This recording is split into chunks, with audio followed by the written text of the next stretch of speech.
রাশিয়ার বিরুদ্ধে সরাসরি যুদ্ধে অংশ নেবে ফ্রান্স, পুরো সমর্থন দিল ন্যাটো। লোহিত সাগরে হুতিদের হাতে পশ্চিমা জোটের পতন, হার মানল আমেরিকা। অবশেষে থামল ইসরায়েল, গাজার রাস্তায় ফিলিস্তিনিদের বিজয় উল্লাস। ভারতে এক দলিত কিশোরীকে 5 বছর ধরে 64 জনের ধর্ষণ, নির্যাতনের চিহ্ন দেখে হতবাক পুলিশ। আসসালামু আলাইকুম, দেখছিলেন বিএসি ওয়ার্ল্ড নিউজ হেডলাইন।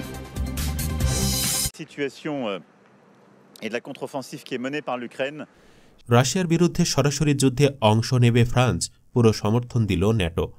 তবে কি রাশিয়ার বিরুদ্ধে সরাসরি যুদ্ধে অংশ নেবে ফ্রান্স? যুক্তরাষ্ট্রের ক্ষমতায় ট্রাম্প ফেরত আসার পর থেকেই শুরু হয়েছে দেশটির দৌড়ঝাঁপ। এই ইস্যুতে ইউরোপে তারাই সবচেয়ে সোচ্চার।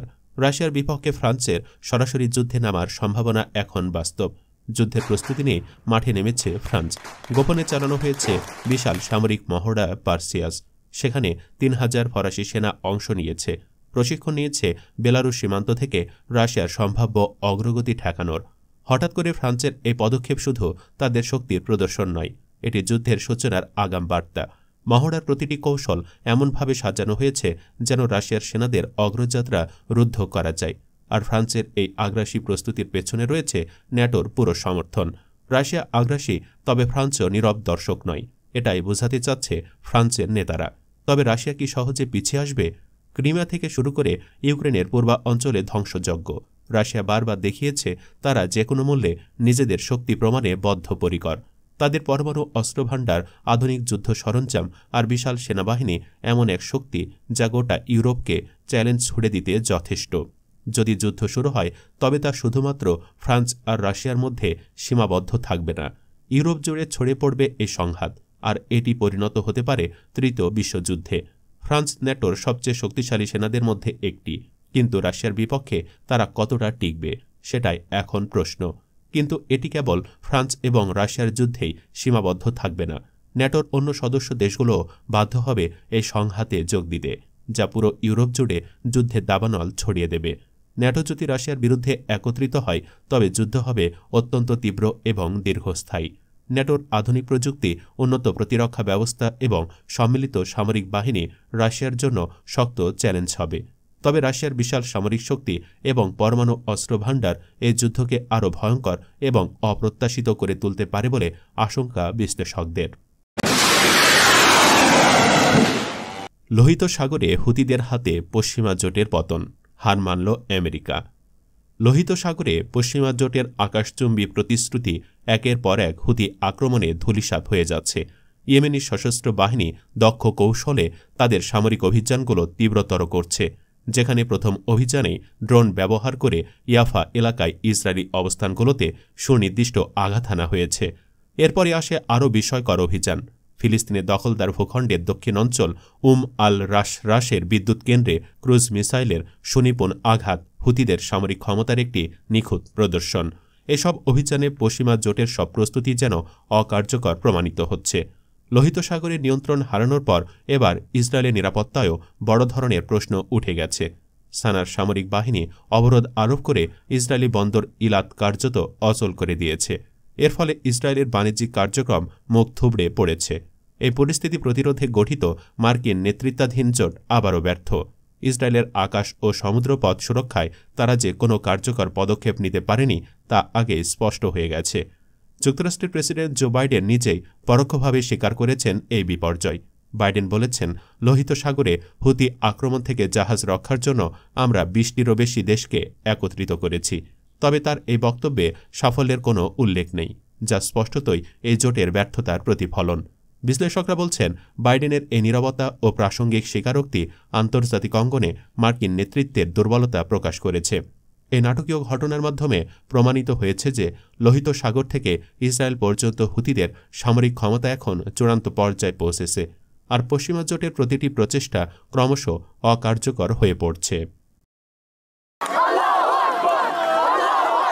অবশেষে থামল ইসরায়েল, গাজার রাস্তায় ফিলিস্তিনিদের বিজয় উল্লাস। টানা 15 মাসের ধ্বংসযজ্ঞ, গাজার প্রতিটি কোণে শুধু ধ্বংসস্তূপ আর শোকের চিহ্ন। কিন্তু অবশেষে ইসরায়েলি হামলা বন্ধ হয়েছে। ফিলিস্তিনিদের বিজয় উল্লাস। টানা 15 মাসের ধ্বংসযজ্ঞ, গাজার প্রতিটি কোণে শুধু ধ্বংসস্তূপ আর শোকের চিহ্ন। কিন্তু অবশেষে ইসরায়েলি হামলা বন্ধ হয়েছে। কাতার, মিশর এবং আমেরিকার মধ্যস্থতায় রবিবার স্থানীয় সময় প্রথম প্রহর থেকে কার্যকর হয়েছে হামাস ইসরায়েলের মধ্যে অস্ত্রবিরতি। 3 ধাপে সম্পন্ন হতে যাওয়া এই চুক্তি গাজার জন্য এক ঐতিহাসিক মাইল ফলক। বিজয়ের আনন্দে রাস্তায় ফিলিস্তিনিরা। অস্ত্রবিরতির খবর জানার পরই গাজার রাস্তায় নেমে আসে হাজারো মানুষ। আনন্দে ফেটে পড়ে পুরো শহর। উল্লাসে যোগ দেওয়া এক বৃদ্ধা আবেগঘন কণ্ঠে বললেন, এটা আমাদের বিজয়। কত তরুণকে হত্যা করেছে তারা, কিন্তু আমরা থামিনি। আমার নাতি জন্ম নিয়েছে, সেও একদিন আল আকসার রক্ষার জন্য সংগ্রাম করবে। অন্য এক গাজাবাসী, যিনি খুব কাছ থেকে দেখেছেন ইসরায়েলের নির্মমতা, বললেন, আমরা ইহুদিদের অহংকার ভেঙে দিয়েছি। আমাদের বিজয় সুনিশ্চিত। 3টি ধাপে বাস্তবায়িত হবে চুক্তিটি। 1. প্রথম ধাপে হামাসের হাতে থাকা 30 ইসরায়েলি বন্দী মুক্তি পাবে।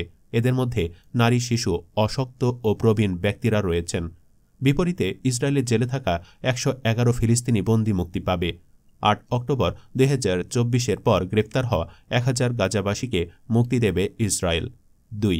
দ্বিতীয় ধাপে হামাস তাদের হাতে থাকা সকল ইসরায়েলি বন্দী মুক্তি দেবে। ইসরায়েল আরও বেশি সংখ্যক ফিলিস্তিনি বন্দী মুক্তি দেবে এবং গাজা থেকে পুরোপুরি সৈন্য প্রত্যাহার করবে। 3. তৃতীয় ধাপে হামাসের হাতে থাকা বন্দীদের লাশ ফিরিয়ে দেওয়া হবে। গাজার পুনর্গঠন এবং অবকাঠামো মেরামতের জন্য আন্তর্জাতিক তত্ত্বাবধানে কাজ শুরু হবে। গাজার মানুষ বিজয়ের আনন্দে উল্লাস করছে। এক অ্যাম্বুলেন্স চালক বললেন, আমরা এবার বাড়ি ফিরব। এটা আমাদের জীবনের সেরা দিন। মার্কিন প্রেসিডেন্ট জো বাইডেন এই অস্ত্রবিরতির সিদ্ধান্তকে স্বাগত জানিয়েছেন। তিনি বলেছেন, মানবিক সহায়তা নিয়ে আমরা ফিলিস্তিনের বৈধ কর্তৃপক্ষের পাশে থাকব। মিশরের প্রেসিডেন্টের প্রতি কৃতজ্ঞতা প্রকাশ করেছেন ইসরায়েলের প্রধানমন্ত্রী নেতানিয়াহু। দীর্ঘ 15 মাসের এ সংঘাতের পর দুই পক্ষই শান্তির পথে এগিয়ে যাওয়ার সংকল্প জানিয়েছে। অস্ত্রবিরতির পরও উভয় পক্ষের মধ্যে হুঁশিয়ারি দেওয়া হচ্ছে শর্তভঙ্গের বিরুদ্ধে কঠোর জবাবের। তবে এই চুক্তি শুধু একটি যুদ্ধবিরতি নয়, এটি ফিলিস্তিনিদের জন্য এক নতুন অধ্যায়ের সূচনা। টানা 15 মাস ধ্বংসযজ্ঞের পর অস্ত্রবিরতি, বিজয় উল্লাসে ফিলিস্তিনিরা। ভারতে এক দলিত কিশোরীকে 5 বছর ধরে 64 জনের ধর্ষণ। ভারতের দক্ষিণাঞ্চলীয় রাজ্য কেরালার এক দলিত কিশোরীকে গত 5 বছর ধরে 64 জন পুরুষ যৌন নির্যাতন চালিয়েছেন বলে অভিযোগ করেছে। এক সরকারি কর্মসূচির অধীনে কয়েকজন মনোবিদ তার বাড়িতে গেলে বিষয়টি সামনে আসে। পুলিশ এ ঘটনায় 28 জনকে গ্রেফতার করতে পেরেছে। পুলিশ বলছে, অভিযুক্তদের বয়স 17 বছর থেকে 47 বছর পর্যন্ত।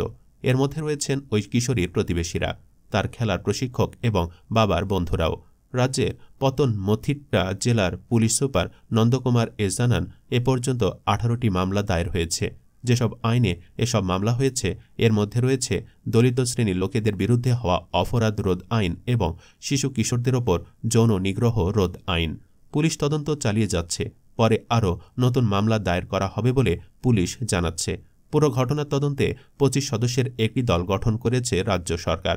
নিরাপত্তার খাতিরে একটি শিশু কিশোর হোমে ওই কিশোরী ও তার মাকে রাখা হয়েছে। ওই কিশোরীর বয়স যখন 13 বছর বয়সী ছিল, তখনই প্রথমবার সে যৌন নিগ্রহের শিকার হয়। তার পাড়ার ছোটবেলার এক বন্ধুই তাকে প্রথম যৌন নিগ্রহ করে এবং সেই ঘটনার কিছু ছবি ভিডিও ধারণ করে রাখে সে। এই বন্ধুর নামই অভিযুক্তদের তালিকায় 1 নম্বরে আছে। পতনমথিট্টা জেলার ক্রাইম ব্রাঞ্চের মুখপাত্র সঞ্জীব এম বলেন, ধারণ করা ভিডিও দেখেই ওই অভিযুক্ত বন্ধু কিশোরীকে ব্ল্যাকমেইল করে যৌন নিগ্রহ চালাত। আবার তার বন্ধুদের কাছেও নিয়ে যেত কিশোরীটিকে। পরে ওই কিশোরীর বয়স যখন 16 বছর, তখন সেই বন্ধু আবারও যৌন নিগ্রহ করে। এবার সেই যৌন নিগ্রহের ভিডিও ধারণ করে তা বেশ কয়েকজনকে দিয়ে দেয়। তারা পরে কয়েক বছর ধরে যৌন নিগ্রহ চালাতে থাকে।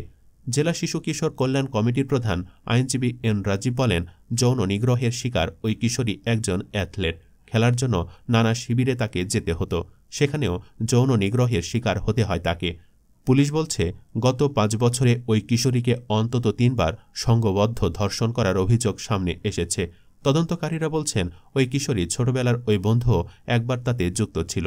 ওই কিশোরী প্রথমবার সংঘবদ্ধ ধর্ষণের শিকার হন তার বাড়ির পাশেই। পতনমথিট্টা জেলা ক্রাইম ব্রাঞ্চের মুখপাত্র সঞ্জীব এম বলেন, অভিযুক্তরা ওই কিশোরীর বাবার ফোন নম্বরে কল করত। বাবার ফোনে আসা এরকম 40 জন অভিযুক্তদের কল সে সেভ করে রেখেছিল। ওই ফোন থেকে তথ্য জোগাড় করে পুলিশ এখন বাকি অভিযুক্তদের সন্ধান করছে। ওই কিশোরীর পরিবার অবশ্য এসব ঘটনার কিছুই জানত না। গত মাসে যখন ওই কিশোরীর বাড়িতে কয়েকজন মনোবিদ যান, তখনই ব্যাপারটা জানা যায়। ওই মনোবিদরা শিশু কিশোর কল্যাণ কমিটিকে জানায় ঘটনাটি। শিশু কিশোর কল্যাণ কমিটির প্রধান আইনজীবী এন রাজীব বলছিলেন, আমাদের মনে হয়েছিল যে এটি অনেক গুরুতর ঘটনা, তাই সরাসরি জেলার পুলিশ সুপারের সঙ্গে যোগাযোগ করি।